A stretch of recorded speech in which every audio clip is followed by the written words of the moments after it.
ಏಳು ಜನ್ಮದ ನಂಟು ಬ್ರಹ್ಮ ಗಂಟು ಬ್ರಹ್ಮ ಗಂಟು. ಕೊಡು ತೊಡಸ್ಲಿ. ತಗೊಳಕ್ಕೆ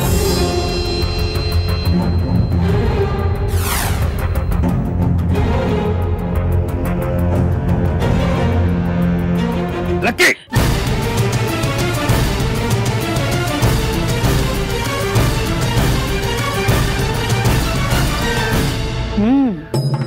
ಹಾಕು ಹಾಕು. ಅದು ಬೆರಳಿಗೆ ಹೇಗೆ ಹೋಗುತ್ತೆ ಅಂತ ನಾನು ನೋಡ್ತೀನಿ. ಇದ್ರ ಹಿಂದೆ ಇರೋದು ನನ್ನ ಕೈವಾಡ.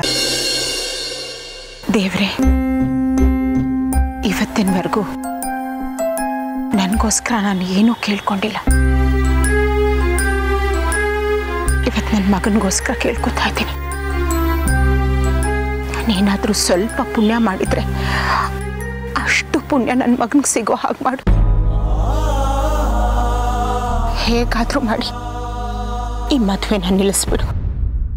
ಈ ಮದುವೆ ಯಾವುದೇ ಕಾರಣಕ್ಕೂ ಯಾವುದೇ ತೊಂದರೆ ಇಲ್ಲದೆ ದಯವಿಟ್ಟು ನಡೆಸ್ಕೊಡು ದೇವ್ರೆ. ಹೇಗಾದರೂ ಮಾಡಿ ಈ ಮದುವೆನ ನಿಲ್ಲಿಸ್ಬಿಡು. ದಯವಿಟ್ಟು ನಡೆಸ್ಕೊಡು.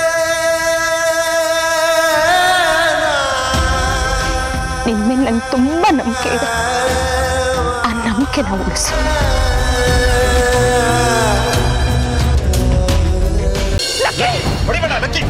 ಅಯ್ಯೋ ಲಕ್ಕಿ, ಬೇಡಪ್ಪ, ಬೇಡವೋ, ಬಿಡು.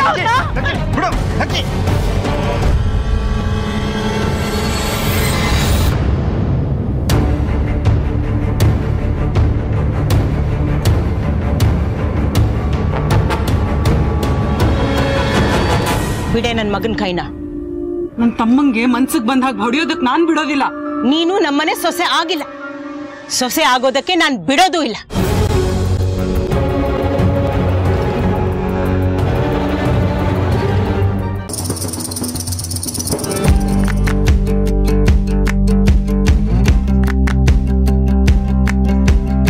ಅದೇ ನೀವು ಸ್ವಲ್ಪ ಬದಲಾಗಬೇಕು.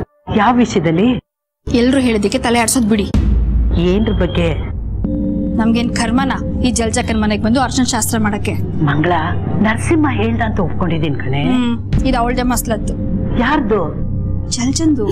ಅವಳು ವಯಸ್ಸಲ್ಲಿ ನಿಂಗಿಂತ ದೊಡ್ಡವಳು. ಅವಳು ಇವಳು ಅನ್ಬಾರ್ದು. ಅತ್ತೆ, ಕೋತಿ ಬುದ್ಧಿ ತೋರ್ಸರ್ಗೆ ಬೆಲೆ ಕೊಡ್ಬಾರ್ದು. ಸುಮ್ನೆ ಇರಿ. ಇವತ್ತೊಳಗೆ ಮುಖಕ್ಕೆ ಹೊಡೆದಂಗೆ ಹೇಳ್ತೀನಿ, ಅರ್ಶನ ಶಾಸ್ತ್ರ ನಿಮ್ ಮನೇಲಿ ಮಾಡೋದು ನಮ್ಗೆ ಇಷ್ಟ ಇರ್ಲಿಲ್ಲ ಅಂತ. ಹಾಗೆಲ್ಲ ಹೇಳಿ ರಂಬರಾದ ಅಂತ ಮಾಡ್ಬೇಡ. ನೀನ್ ನಡಿ ಸುಮ್ನೆ ಬಾ. ನೀನು ನೀವೇನ್ರಿ ಕಿಸ್ತಿದ್ದೀರಾ? ಬನ್ರಿ.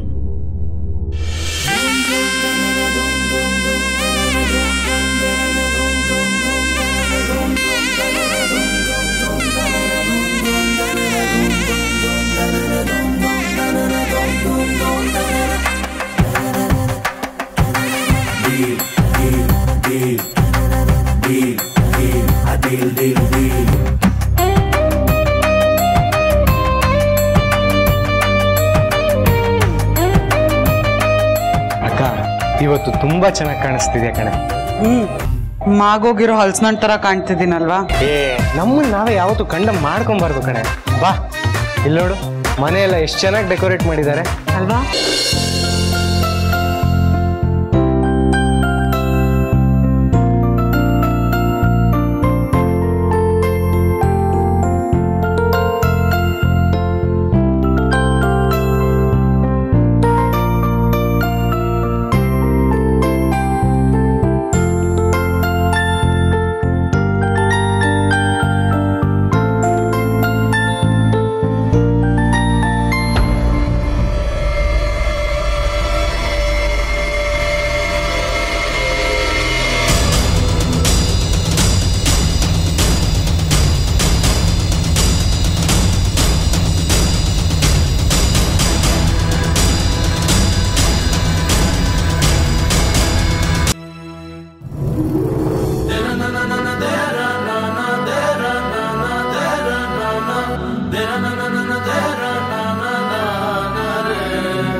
ಅರ್ಶಿನ ಶಾಸ್ತ್ರ ಶುರು ಮಾಡೋಣವೇ? ಅಲ್ಲ, ಈಗ ಕಾಲದ ತಕ್ಕಾಗ ಎಲ್ಲ ಬದಲಾಗ್ತಾ ಇದೆ, ನಾವು ಮಾತ್ರ ಅದೇ ಸಂಪ್ರದಾಯ ಮುಂದುವರಿಸ್ತಾ ಇದೀವಲ್ಲ.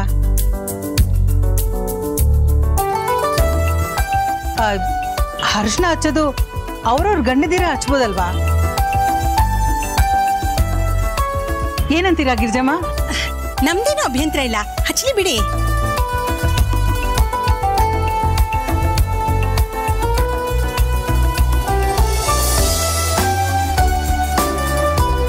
ನೀವು ಹೇಗೆ ಹೇಳ್ತಿರೋ ಹಾಗೆ ಆಗ್ಲಿ. ದತ್ತ, ಪಿಂಕಿಗೆ ಅರ್ಶಿನ ಚಪ್ಪ. ದತ್ತ,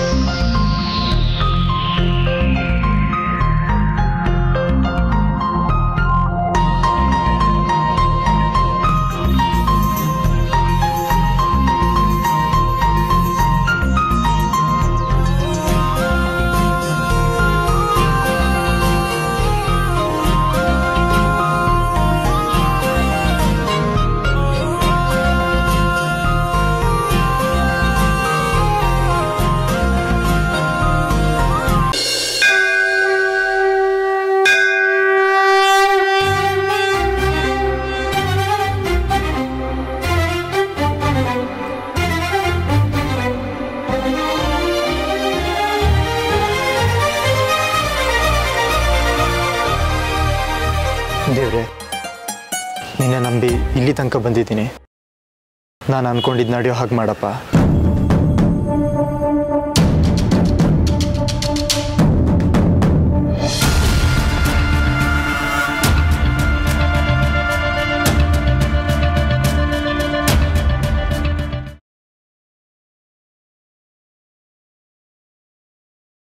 ಹುಚ್ಚ ಅಂತ ಬರೆದಿರೋದೆಲ್ಲ ಬೈದಿರೋದಲ್ಲ. ಈಗ ನಮ್ಮ ಮನೇಲಿ ನಮ್ಮ ಅಪ್ಪ ಅಮ್ಮ ನನ್ನ ಹುಚ್ಚಿ ಅಂತಾರೆ. ಈಗ ನಾವು ತುಂಬ ಹತ್ರ ಆಗಿರೋ ಜೊತೆ ಮಾತಾಡ್ತೀವಲ್ಲ, ಹಾಗೆ ನಾನು ನಿಮ್ಮನ್ನ ಪ್ರೀತಿಯಿಂದನೇ ಹಾಕಿ ಕರೆದೆ.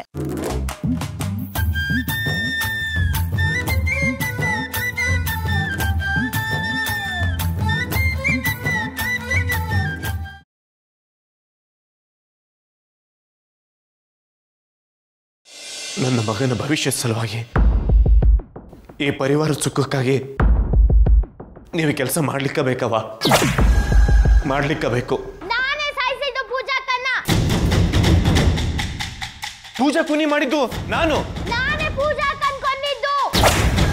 ಖರೆ ಅಂದ್ರು ಅಕ್ಕಿ ಕೂನಿ ಮಾಡಿದ್ದು ನಾನು.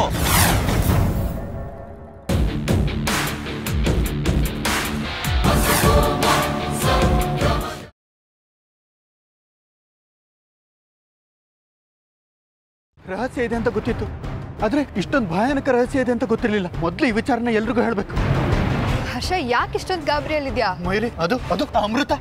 ಇಲ್ಲಿವರೆಗೂ ನನ್ನ ಸತ್ಯಗಳು ಯಾರಿಗೂ ಗೊತ್ತಾಗಬಾರ್ದು ಅಂತ ಅನ್ಕೊಂಡಿದ್ದೆ, ಆದ್ರೆ ಅನಾಹುತ ಆಗೋಯ್ತು. ನಾನು ನಾಗಿಣಿ ಅನ್ನೋ ರಹಸ್ಯ ಬಯಲಾಗೋಯ್ತು. ಅಪಾಯ ತಪ್ಪಿದ್ದಲ್ಲ. ಮಯೂರಿ ಅಲ್ವಾ ಅದು? ಇವಳು ಯಾಕೆ ಯೋಗನ ಜೊತೆ ಹೋಗ್ತಿದ್ದಾಳೆ? ಅವ್ರನ್ನ ಮಿಸ್ಬಿಹೇವ್ ಮಾಡಿದ್ರೆ ಇವಳ ಜೊತೆ. ವಿಚಾರ ಏನಂದ್ರೆ ಅಮೃತ ಮನುಷ್ಯಳೇ ಅಲ್ಲ.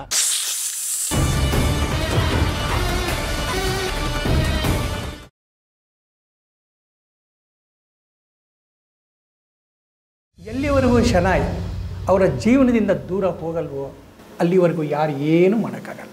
ಯಾರಾದರೂ ಒಬ್ಬ ಸ್ಮಾರ್ಟ್ ಆಗಿರೋ ಹುಡುಗ ಬಂದು ಅವಳ ಕಣ್ಣು ಗುರುನ್ ಬಿಟ್ಟು ಅವನ ಮೇಲೆ ಬೀಳುವಾಗ ಆಗಬೇಕು ಸರ್. ಎಸ್,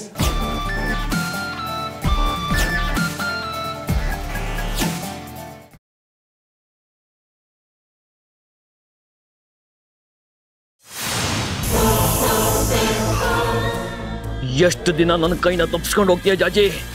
ಬಿಡಲ್ಲ, ಇವತ್ತು ನೀನು ಬಿಡಲ್ಲ. ನಿನ್ನ ರಕ್ತ ಕುಡ್ದೆ ತೀರ್ತೀನಿ.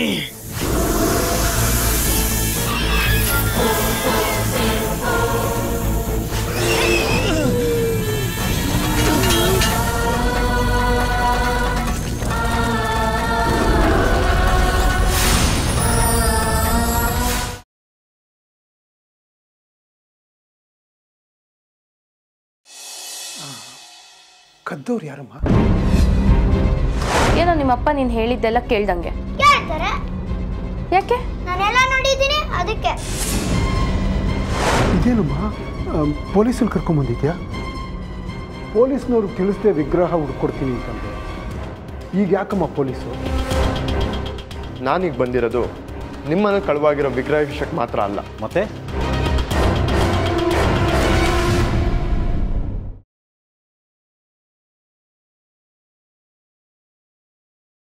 ನಾವು ಟೆಂಡರ್ನ ಸೋತ್ರೆ ಆ ಪ್ರಶ್ನೆ ಅದಕ್ಕೆ ಮೇಲೆ ಬರುತ್ತೆ. ಯಾಕೆಂದರೆ ಟೆಂಡರ್ ಮೊತ್ತ ಎಷ್ಟು ಅಂತ ಗೊತ್ತಿರೋದು ಅದಕ್ಕೆ ಮತ್ತೆ ಅಪ್ಪೆಗೆ ಮಾತ್ರ. ನೀವೇನು ಥರ ಕೆಡ್ಸ್ಕೊಬೇಡಿ ವಿದ್ಯಾ ಅವರೇ, ನಾನು ನಮ್ಮ ಸ್ಟಾಫ್ ಕಮಲಮ್ಮನ ತುಂಬ ಚೆನ್ನಾಗಿ ನೋಡ್ಕೋತೀವಿ.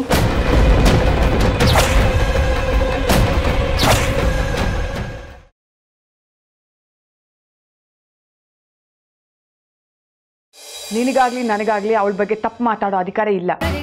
ಯಾಕಿಲ್ಲ? ಅವ್ಳು ಮಾಡಿರೋ ತಪ್ಪು ಕೆಲಸ ಅಲ್ವಾ, ಅದಕ್ಕೆ ತಪ್ಪು ಅಂತ ಹೇಳ್ತಿದ್ದೀನಿ. ಯಾವ ತಪ್ಪು ಯಾವ್ದು ಸರಿ ಅಂತ ಹೇಗೆ ಹೇಳ್ತೀಯ? ನಿನ್ನ ಸ್ಥಾನನ ತುಂಬಕ್ಕೆ ಬಂದವಳು ಅವಳು. ಅವ್ಳು ಮಾಡಿದ್ದೆಲ್ಲ ಸರಿನಾ ನಿಮ್ಮ ಪ್ರಕಾರ? ನೀನು ನಿಮ್ಮ ತಾಳಿನ ಉಳಿಸ್ಕೊಳ್ಳೋಕೆ ಎಷ್ಟು ಕಷ್ಟಪಡ್ತಿದ್ಯೋ ಅವಳು ಹಾಗೆ ಅವಳ ತಾಳಿನ ಉಳಿಸ್ಕೊಳ್ಳೋಕಷ್ಟೇ ಕಷ್ಟಪಡ್ತಾ ಇದ್ದಾಳೆ.